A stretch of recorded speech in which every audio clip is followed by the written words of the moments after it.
Hi, Sophia. Hi, how are you? I'm wonderful. How are you today? I'm good, thanks. How are you? I'm great. Great to meet you. Oh, nice to meet you too. Thanks for having me. Absolutely. So let's start off our conversation before we get into your new material by covering like what we went through the last 3 years. As a musician, how did you survive COVID and how relieving is it to have an album out now? Oh, well, so I guess I survived COVID by just the way everybody else did. We just got through it and to me that gave me a lot of time to reflect. Absolutely. Like a lot of artists, we had to approach our music from a different way other than just being able to perform regularly. So a lot of artists were just writing and stuff because apparently stop the music. Yeah. Yeah. um so yeah, I mean it gave me a lot of time to write, and I think it inspired some of the music. Like one of the tunes, Buried Treasures, has kind of like a heaviness to the harmonic like progression, but I'm trying to like interject light, but it just feels like very heavy. Yeah. So I felt that that was a direct reflection of that time period. Um, so yeah, and then yeah, it's such a relief to have an album out. It's so great. I love making music. I'm actually just recorded another album that I'm really excited about. I'm not sure when the release date will be yet, but sometime next year. Okay. Um, so yeah, making music is the best. Can't get much better than that. Like just being able to record an album is such a blessing to be able to do that and like put it all together and have the funds for it and release the music. So Yeah. So the story behind Secrets of the Shore is very interesting. Talk to me a little bit about the idea of this and how it came into fruition musically. I love spending time by the ocean. Like for me, it's a very meditative space to be in. So it's very inspiring. And I have a lot of imagery like in my mind of the ocean. I grew up in Massachusetts, and like I would always go to the beach with my friends. Grew up 20 minutes north of Boston, and basically, yeah, I was not far from the ocean ever. And then my sister lived in Gloucester for a bit. I had some family that lived in Gloucester and Rockport, which are it's north of Boston. It's a beautiful like sea town area. Um, so I just think when you're watching the ocean, and especially with all the ways that the ocean interacts with the weather and like the cycles and stuff like that of the seasons, it's just the ocean is so transformative and just a very interesting muse to have while writing music. Yeah, I agree. Yeah, I mean, I'm landlocked in Kansas City, so when I see the ocean, it's like the greatest thing in the world. So I get Yeah. it. Yeah. So, what are you hoping the listener gets from this album? I'm hoping that the listener enjoys it and just it relaxes them, and puts them at some kind of sense of ease, or stillness when they're listening. That's up to them though, what they want to get from it, I guess. It's just the right people I think will listen to it hopefully and um, continue to share it. And it's been really nice to have support from like my scene and stuff like that, releasing the album. And um yeah, I hope that they enjoy it, of course. Sure. I hope you enjoyed it. Yeah, for sure. So you kind of talked a little bit about where you grew up. How did you get the jazz bug? How did this music journey begin for you? Yeah, so I started playing music when I was like 8. Oh, I always, I guess, kind of was a musical kid. I would just like sing a lot and like perform and stuff like that, even just as a little kid before picking up instruments. And then yeah, when I was around 8, I started playing piano, and then I started playing drums when I was 13. And I just, I love playing drums. Nobody wanted me to play drums. uh like just being able to practice was kind of a struggle at first. Of course nobody even sounds good. So um it was good though that I was able to still be able to play, and just have a drum kit And then I got involved with music in school, and my music teacher in school told me to check out the Berkeley 5-week program, which is a summer program. And she was one of the only female graduates of her Berkeley class. Her name was Claudia Keller, and she was one of the only female graduates of her Berkeley class. She's a saxophonist, and she could tell that I was really passionate for music, and that was just who I was, I guess. She could see that, and like she recommended me to the Berkeley. It's a summer program that they have. It's called the 5-week, and basically you can go to Berkeley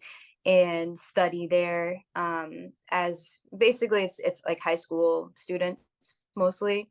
So I went to that summer camp there, and Esperanza Spalding was my ensemble teacher. So that was really, really, really cool. And she was really encouraging. Like, she did things to stoke my confidence, and that kind of always stayed with me. And it's just been a very much motivating, or like kind of a light post, I guess, in my musical journey. To have somebody that's just such an amazing presence in music be part of my path at like such a young age, and be an encouragement for me. So yeah, so after that, it was just, I was just hooked. I was seeing amazing musicians in Boston. I would go to Wally's and stuff and see all types of musicians there, and just there's all kinds of music that goes to the Berkeley Performance Center. So at a pretty young age, I was exposed to like a really high level of talent, and just to be able to see that, people who are just like wailing on their instruments, just kind of hooks you in, I guess. It Yeah, did me, at least. for sure. Well, what was the very first live show you saw that really blew you away? First live show that really blew me away.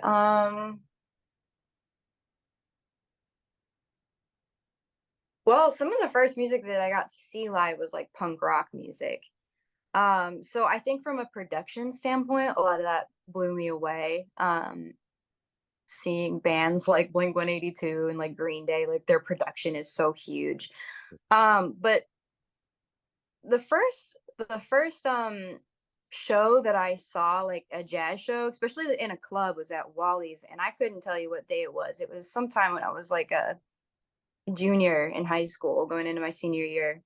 I would watch these guys, Aaron Burnett, playing. He's a saxophonist.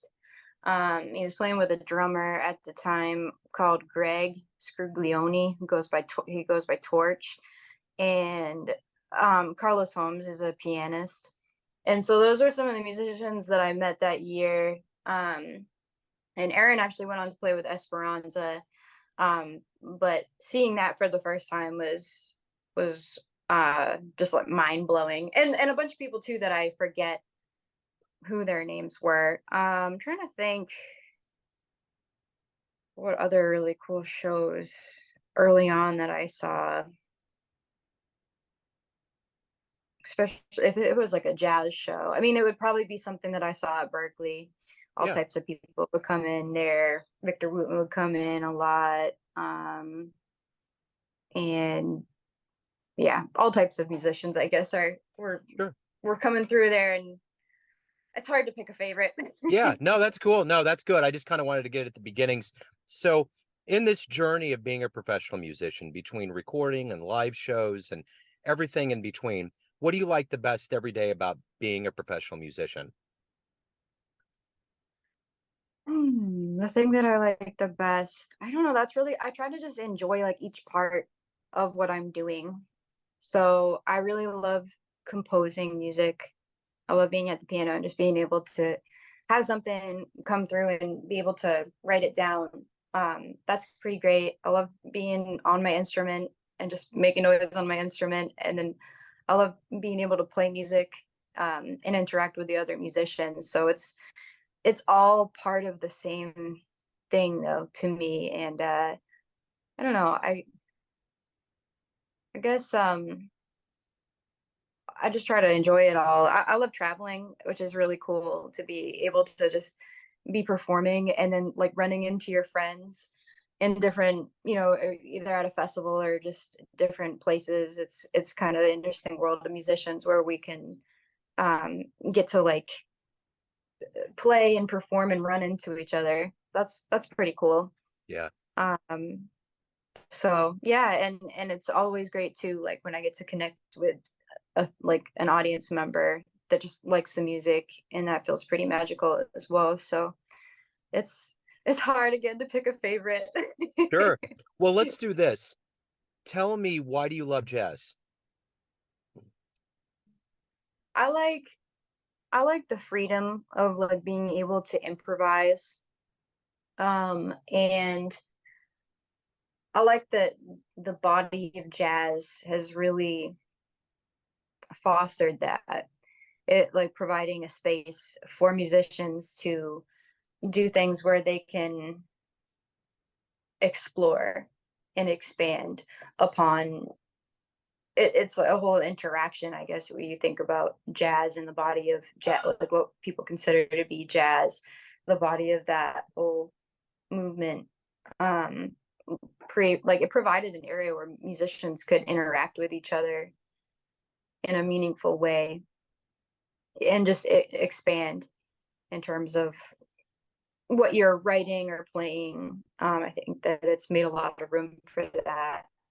So I think that's really cool. Um, I love the way it feels like when I'm playing, like the way that it just comes through me. I like the way that like there's not really a lot of anything that swings on Secrets of the Shore. My next album has some stuff that swings, and I just love the way that it feels when I'm playing it. It's just, I don't know, the lightness of it when I'm playing is just, I don't know, it feels cool when it's happening. So hopefully that answers your Yeah, question of it certainly why I does. love jazz. Yeah. But I love all music though. I mean, any good music, Yeah. music at least. Yeah, for sure. So how do the live crowds feel? How does it feel to be out doing this live? Does it feel different now? To be performing live? Yeah, just the crowds, just the way the crowds are interacting, versus prior to the pandemic, and how does it feel now? Oh, I mean, I think a lot of people want to go out and see music. Um, it's been really great to perform this summer. I had a couple shows with an octet, which was awesome to be able to play. I actually wrote some arrangements for Secret of the Shore that aren't on the album. So, but to play that music and have like a big sound was really cool, and the audience was very receptive to it, which was really great. And it's nice to like see people's faces, when you're performing now, and um just have that space where people can come together and have a good time. And I think the pandemic maybe taught us a little bit of appreciation for that. For sure. So, speaking of live gigs, if you could get into a time machine and go see a dream gig, any musician anywhere, where are you going? Probably to go see John Coltrane at some point somewhere. I don't know. Yeah. That's the number one answer. Yeah, that would be great for sure. So, the one thing about coming back to this world of jazz that we're in right now, there was a lot of fears that a lot of musicians were going to leave, young musicians wouldn't get into school, but it seems like the opposite has happened. Do you find that the community's stronger now that it's reemerged since the pandemic? I mean, maybe. I guess that's a cool way to look at it for sure. That it's invigorated. And I'm sure that it's invigorated people in the sense that, you have that, oh, what's the word that I want to use for it? Tension is not the right word, I guess. Maybe it is, but something like that just affected everyone. Um, you could say a mass trauma. That sounds like very heavy, I guess, I mean, it was. I mean, a lot of people got sick and died, and so that's and just everything, was really difficult. So Um, I think when something like that happens to anybody, like they get a desire to really like live their life to the fullest, whatever that means to them.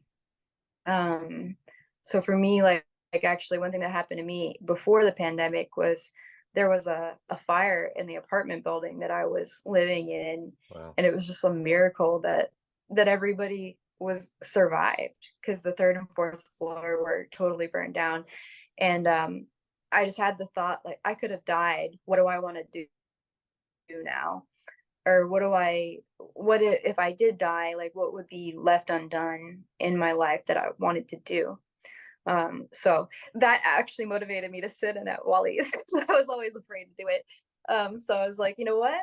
I really actually do want to do this. And that kind of experience made me really realize that I can have that.